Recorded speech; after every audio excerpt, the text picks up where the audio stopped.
Well, we are finally done with the hitters. It is now time to move on to the pitchers and getting it started off with the starting pitchers today. The best starting pitcher from every single team. Keep that in mind when watching the video. Teams like the Nationals, who have multiple top 30 pitchers in the game, are only going to have one. So if you're asking, where's Patrick Corbin? Keep in mind it's because he's not the best pitcher on that team. So one pitcher from every single team and a free agent sprinkled in there will be included in today's video. So as always, if you guys do enjoy it, make sure to leave a like on the video. It does help support the channel, as well as subscribe if you have not yet done so. Like 50% of you ain't subscribed. Click that sub button, join the team. Get in the comments down below. Let me know who you think the best pitcher in Major League Baseball is. I mean, there is one answer and one answer only, but hey, people can be wrong. I want to see what you think down below. And last but not least, make sure you drop me a follow on Twitter and Instagram at GiraffeNeckMarc. Links in the description to all my social media as always. So now let's hop into the best starting pitcher from every Major League Baseball team ranking. Getting the list started at number 31 because we do have a free agent featured in today's video. Texas Rangers best starting pitcher, Kyle Gibson. Yeah, I mean, like, Kyle Gibson is a 4 or 5 starter. That's why he's coming in at number 31. The Rangers just have little to no pitching, and even if I went to the minors to talk about prospects, they're still going to probably be coming in towards the bottom. The Rangers just don't have anything right now. So Kyle Gibson's the guy, just based off of what he's done in the past, not necessarily 2020. Because 2020 was a bad year. 5.35 ERA, a whip at 1.5. Just like wasn't good. He doesn't strike anybody out. Walks guys, give up home runs, gives up hits. He's going to be the worst pitcher on this list today. At the number 30 spot, going to the American League Central, Kansas City Royals pitcher Brad Keller. Now, everybody probably knows about Brad Keller because he was involved with the Tim Anderson bat flip. He threw at him, all that nonsense, but he is probably the best pitcher on the Royals right now. Brady Singer's close, but I'll give it to Keller for now. Keller last year had a strong year, 2.47 ERA in 54 2/3 innings, a whip at 1, but he doesn't strike anybody out, refuses to give up home runs, which is good, and does limit the walks, but he's just not your prototypical ace. Again, in any other team, any other rotation, he's probably a mid to back end starter. Only 25 years old though, so there's a lot of room for improvement. Based on what we've seen from Brad Keller right now, he comes in at number 30. Staying in the American League Central at number 29, I got Detroit Tigers pitcher Spencer Turnbull, dethroning Matt Boyd because I'm done with Matt Boyd. I'm lost with him. He's done to me. Spencer Turnbull is now taken over as the best pitcher on that staff until Casey Mize eventually takes that over. But Turnbull last year had a pretty solid year for the Tigers, a 3.97 ERA in 56 2/3 innings, striking out 51 batters of the 242 that he faced, a FIP of 3.49, a whip at 1.341, got the hit per 9 down, got the home runs per 9 down, but the walks were a little bit up. So Spencer Turnbull, while there is a decent little pitcher inside of there, I don't know really how good he is in the grand scheme of baseball, and he's just the best pitcher from the Tigers, which is why he's in today's video. Coming in at number 28, sticking the American League, going this time to the East to talk about Orioles pitcher John Means. I think everybody remembers John Means' 2019 season where he finished second in the Rookie of the Year voting, made the All-Star team for the Orioles, and had a really nice season. A 3.6 ERA in 155 innings, 1.135 whip, FIP at 4.41, striking out 121 batters of the 637 he faced. So he's not a crazy high strikeout guy, and he doesn't have the best stuff, but John Means has had a stretch of being a pretty good pitcher, and for the Orioles who don't have a lot of pitching, he's the clear and obvious choice in my eyes. It's just going to hurt some Orioles fans when they realize that a guy ahead of them used to be on their team up until 2020. For the 27th best starting pitcher of today's video, Joe Musgrove of the Pittsburgh Pirates. Now, Joe Musgrove had been with Houston and of course was traded from Houston to Pittsburgh for Garrett Cole a few years ago. There's always been a lot of potential in this guy, but we really hadn't seen him tap into it until 2020, where he was really good. 8 starts, 39 2/3 innings, a 3.86 ERA with a whip at 1.235. You might say, hey, that's not crazy, but he got the FIP down to 3.42, struck out 55 batters of the 166 that he faced, 12.5 K per 9, 7.5 hits per 9. He had some good numbers. There's a good pitcher hiding somewhere inside Joe Musgrove. He just hasn't unleashed it yet. That's probably due to the fact that he's in the Pirates organization, but soon it's coming. And soon he'll start to get up these rankings a little bit more, but for right now, 27. Next up at the number 26 spot, let's go to the Great Pacific Northwest and talk about Seattle Mariners pitcher Marco Gonzalez, who put up another strong year in Seattle. Now, Marco Gonzalez definitely doesn't have some of the best stuff in baseball. He is a soft-tossing lefty who gets the job done, but he continues to put out good results year after year. Since 2018, he has a 3.85 ERA and a 1.22 whip in 439 innings pitched, a FIP at 3.75, ERA plus at 110, doesn't strike out a whole lot of batters, but also doesn't give up the long ball a crazy amount, and definitely doesn't walk anybody. Control pitcher, soft tosser, but he gets the job done in Seattle. And he would be a solid pickup if you wanted some more depth arms in your rotation, but as an ace, he's the 26th best. Okay, sticking in the AL West region at number 25, I've got Jesus Luzardo of the Oakland A's. Now, this one pains me because I love Jesus Luzardo, and boy, is he going to fly up this list. But based on the work that we have seen thus far, in the very, very small sample size, I can't put Jesus Luzardo ahead of some of the guys who have pitched better throughout their careers so far. But Jesus Luzardo is going to be at the top one day. He's so good. In 2 seasons with the A's, he's made 18 starts, pitched in 71 innings, a 3.68 ERA, a whip at 1.169, striking out 9.5 batters per 9 innings, doesn't walk a lot, gives up the long ball a little bit, and the hits are just average at 8 hits per 9 innings. We really saw his numbers be great in 2019 when he was used more as a reliever, and struggle a little bit in 2020 2020, but at only 23 years old, the potential is unmatched in this kid. He's going to be so good. The Lizard King is a beast, just not that high yet. For the 24th best starting pitcher in today's video, we head out to the Bay Area again, Kevin Gausman of the San Francisco Giants. The last 30 or so games of Gausman's career have been really solid. It's just that the time before that, Kevin Gausman wasn't that great of a pitcher. In 2020 with San Francisco, he made 10 starts, 59 2/3 innings to a 3.62 ERA, a FIP at 3.09, WHIP at 1.106, striking out a ton of batters, 70 of the 245 he faced, 11.9 K per nine. The walks were down, the home runs were up a little bit, but the hits were down, and he had a really strong year, and it ended up allowing him to play into that next contract with San Francisco. Like a lot of these guys towards the bottom of the list, he's by no means an ace for most teams, but for the Giants, who don't have a lot of pitching right now, he's going to be their best arm available coming in at number 24. Hey, Orioles fans, remember when I told you this one's going to hurt? Well, at number 23, the Angels' best starting pitcher is going to be Dylan Bundy, former Baltimore Oriole. Gave him away for nothing. Bundy had a really good year in 2020, finished 9th in the Cy Young voting for the Angels, 3.29 ERA in 65 2/3 innings, a WHIP at 1.036, and we saw him have the best year of his career by far. Struck out 72 batters, walking 17 out of the 267 he faced, a 9.9 K per nine, 2.3 walks, 0.7 homers, and 7.0 hits per nine, all career best. He figured something out in Los Angeles, and they finally got someone who can pitch over there. It's been so long since they've had a pitcher. I think they still need a little bit more, but Dylan Bundy is a great guy to have as your 2 or 3 starter. But as a number 1, that's why he comes at 23. For the next starting pitcher coming in at number 22, I got Sandy Alcantara of the Miami Marlins. Sandy Alcantara is a really good pitcher. Now again, just like these other guys, he doesn't have your typical ace stuff, but he has started to figure something out over the last year that is going to elevate his game, and we saw that in 2020. In his 4 years in Major League Baseball, through with the Marlins, he's made 53 appearances, 45 starts to a 3.71 ERA and 281 innings pitched, a 1.32 WHIP, 7.3 K per nine, 4.0 walks per nine, giving up about a homer and 8 hits per nine. He's a really solid pitcher, but we saw him make that improvement last year. The strikeouts were up, the walks were down, the home runs were down, the hits were down. There is a good pitcher inside of Sandy Alcantara. He's still so young. Also, number 22 at the number 22 spot. Illuminati confirmed.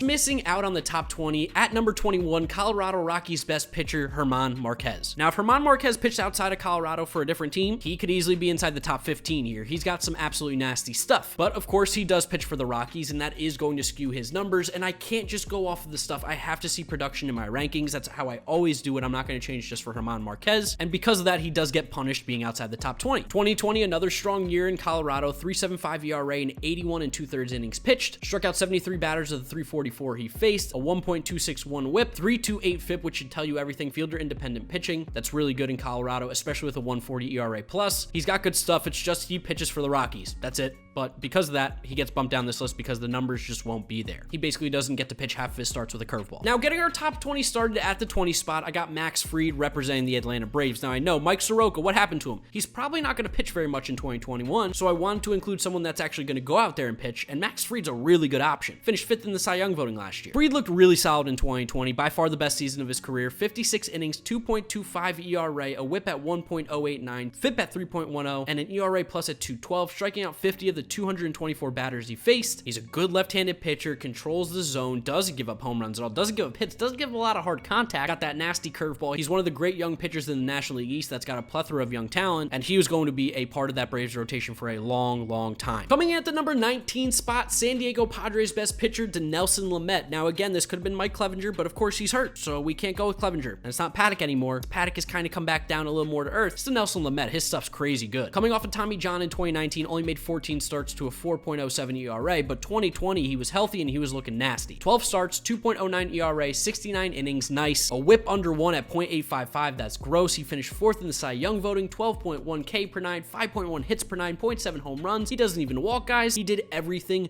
beautifully last year, and he's got filthy stuff. Struck out 97 of the 260 batters he faced last year. Over a third of the batters he struck out that he faced. Dinelson Lamet's got crazy good stuff, but again, we only saw 12 starts, so I can't overreact because the guys in front of him just have a deeper track record, but Dinelson Lamet is really good. At the number 18 spot now, we go to the American League Central to talk about Minnesota Twins starting pitcher Kenta Maeda, dethroning Jose Barrios in this spot. Maeda is really good, probably one of the more underrated starting pitchers in baseball right now. He went to Minnesota just as like a throw-in almost in the Gratterall, Mookie Betts whole extravaganza, and the Twins got a really good pitcher. He helped them so much last year. Finished second in the Cy Young voting in the American League, 6-1 record, 2.7 ERA in 66 2/3 innings, striking out 80 of the 248 that he faced, only walking 10, a 10.8 K per 9, a whip at .750, which led all of baseball, walks per 9, 1.4, hits per 9, 5.4. He gave up the long ball a little bit, but you don't care because no one's ever on base against Kenta Maeda. He just goes under the radar because, one, he's not even the best Japanese pitcher in baseball right now, and two, he plays in Minnesota and keeps a low profile, but you should recognize his quality. He's really good. Number 18. At number 17, I got Cincinnati Reds starting pitcher Luis Castillo getting the slight edge over Sonny Gray because I just like Luis Castillo a little more. Last 2 years for Castillo have been great. He's made a total of 44 starts to a 3.35 ERA in 260 innings pitched, a whip at 1.166, 10.9 Ks per 9, 3.6 walks, under a homer, and 6.9 hits. Nice. Striking out 315 of the 1,073 batters he's faced, an ERA plus at 140, 341 FIP. That nasty changeup. Apparently he's on the trade block. I'll take him on my team any day, and a lot of people would because he is the 17th best starting pitcher in this video. Right about at the halfway point here, coming in at number 16, I got one of my favorite pitchers in Major League Baseball, Zach Gallen of the Arizona Diamondbacks. 2 reasons I like him. 1, he's nasty. 2, he's a Jersey kid. Always representing Jersey. Since Zach Gallen's come up, he's just been good. Diamondbacks acquired him in a trade for Jazz Chisholm a couple years ago, and it was a great move because now they've got a legitimate ace who I think can win a Cy Young in his career without a doubt. In the 27 starts that Gallen's made in his career, 152 innings pitched, 2.78 ERA, a whip at 1.17, FIP 364, ERA plus 162. He struck out 178 batters of the 625 he's faced, just under a third. He doesn't really walk many guys, only 61 walks, 10.5 K per 9, 6.9 hits per 9. Nice. Those are popping up everywhere. And he's just got really good stuff. If you've watched this guy pitch, you see the potential there. He's only 24 years old. He was a pretty highly touted prospect for the Marlins, and he's got a great nickname in the Milkman. Zach Gallen coming in at number 16. For the 15th best starting pitcher in today's video, kind of flipping the script from a young guy to an old guy, Houston Astros pitcher Zack Greinke. Now, while Zack Greinke didn't have the great conventional numbers in 2020 of 4.03 ERA, the deeper you dive into his numbers, he actually still had a really good year, and that's coming off of good years in the past, pretty much since 2017 with the Diamondbacks and Astros. 2020 had a 4.03 ERA in 67 innings, whip at 1.134, but you look at the FIP, 2.80, you look at the ERA plus 111, and he still was striking out guys, not giving up walks, not giving up the long ball, just being Zack Greinke. He plays his position well, coming off of years where he was strong with Houston to Arizona. I've got to still keep him inside this top 15, and I know I just picked Zack Greinke, and Justin Verlander exists, but the fine wine isn't pitching next year. I can't include him in these rankings. Next up at the number 14 spot, Milwaukee Brewers starting pitcher Brandon Woodruff. Brewers might have found themselves a very good pitcher in Brandon Woodruff because since he really came up in 2018, he's quietly put up some great numbers, and people have been sleeping on him, myself included. Since he came up in 2018, he's made 54 appearances, 39 starts to a 3.45 ERA in 237 innings pitched, a whip at 1.1, like that's gross over that amount of time, a FIP at 3.12, ERA plus at 128, a K rate of almost a third at 281 strikeouts to 962 batters faced, 4.53 strikeout to walk ratio. He throws Ched, he absolutely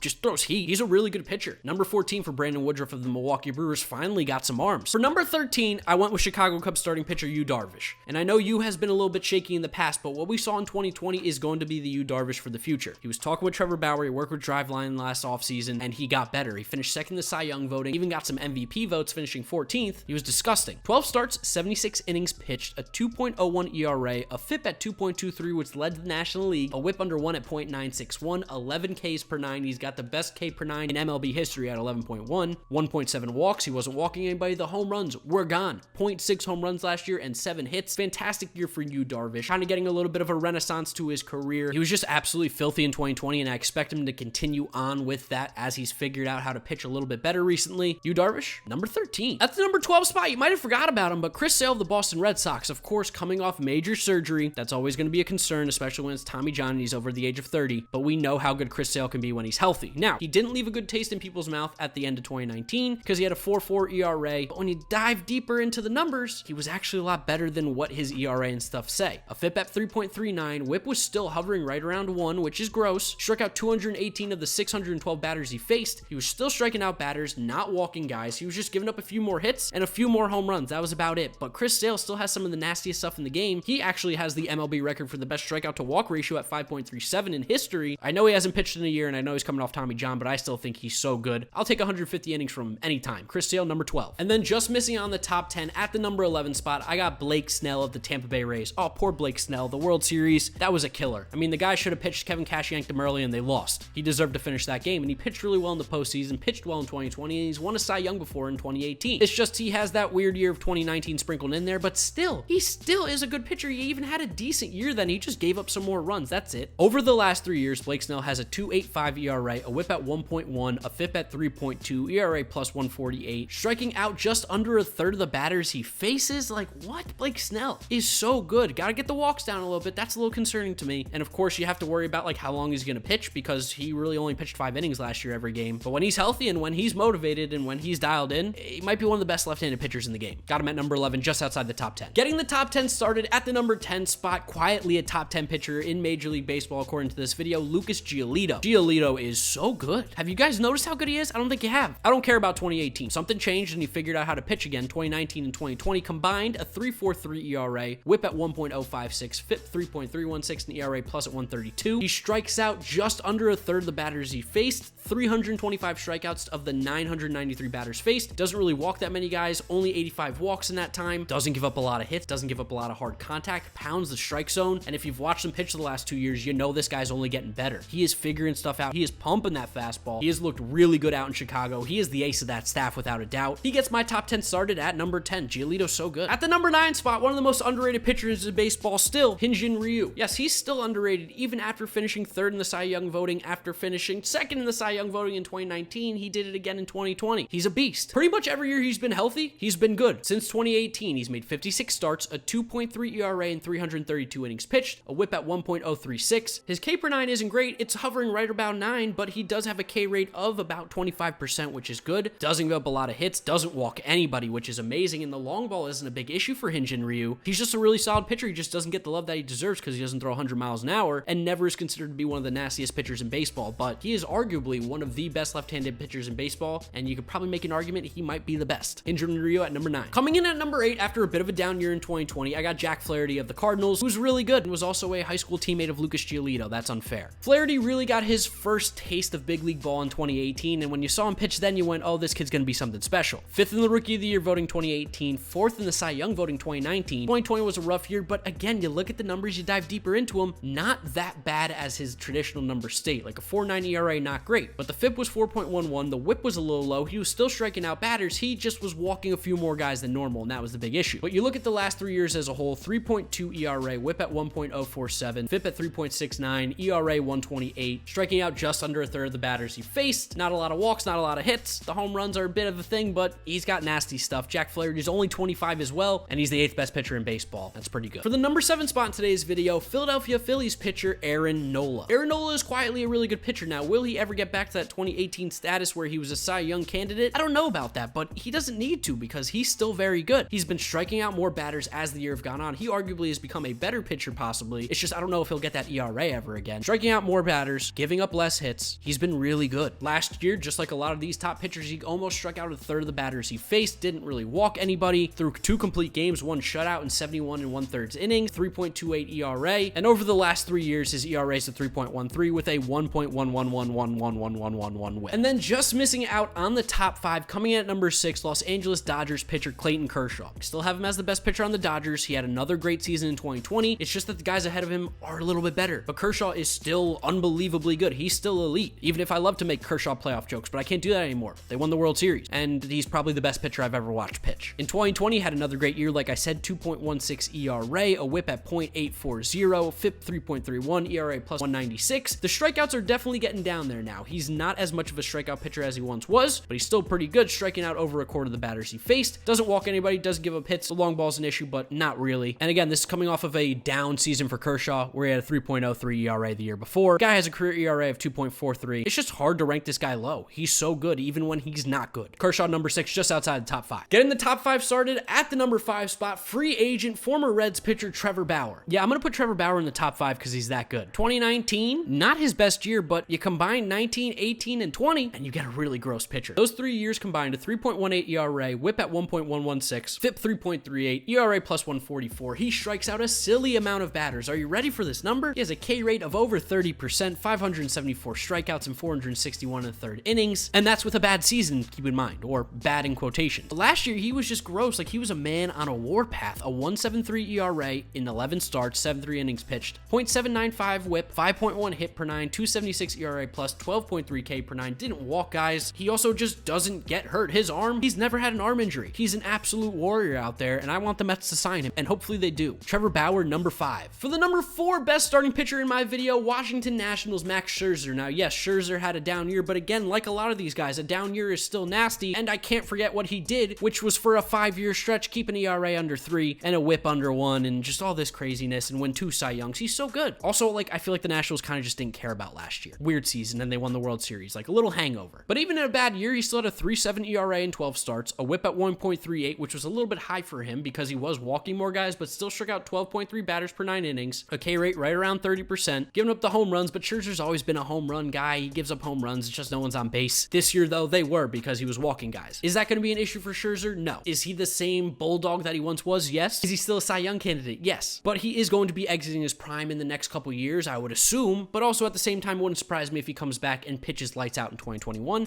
which is why I have him at number 4. The stuff's just too good to doubt this guy ever. Now, jumping all the way up to the number 3 spot in today's video, Cleveland Indians pitcher Shane Bieber. I told you about him last year. I talked highly of Shane Bieber. People doubted me, and what do you know? He won a Cy Young the next year. Now, I didn't think he would necessarily win the Cy Young in 2020, but he did. He just, like, was a beast. He was untouchable. A 14.2 K per 9. Struck out 122 batters in 77 in the third innings. K rate of 41%. It's just gross. It doesn't even make sense. ERA at 1.63. A whip at .866. FIP 2.07. ERA plus 281. Any way you slice it, Shane Bieber had an insane year coming off of a unbelievable year in 2019. He's a top 3 pitcher in the game. It's without a doubt. You can't even argue it. He is top 3. Which leads us now to our number 2 best pitcher in today's video. At the number 2 spot, Garrett Cole of the New York Yankees. Garrett Cole, even in a down year again, had a good season. 2.84 ERA in 73 innings pitched, a whip under 1 at .959. I mean, that's just how good this guy is. Even pitching in Yankee Stadium, he still gets the job done, and he had some bad starts sprinkled in there. 94 strikeouts of the 288 batters faced, and 11.6 K per 9. The walks, same as always. Home runs were a little up, but that's expected in Yankee Stadium in the American League East. Hits per 9, same thing. Like, he just had a little bit worse of a season than he previously had, but he also probably should have won the Cy Young in 2019, arguably could have won it in 2018. Since coming to Houston and now with the New York Yankees, he's been a different pitcher. He's been the second best pitcher in baseball. He's completely changed his game. There's the Garrett Cole everyone was waiting for, and he's shown it with the Yankees. He's going to be worth that $300 million for sure. Just is not the best pitcher in baseball, because coming in at number 1, the reigning 2-time Cy Young Award winning, finished 3rd last year, New York Mets starting pitcher Jacob deGrom. deGrom is the only answer. deGrom is the best pitcher in baseball. His last 3 years are,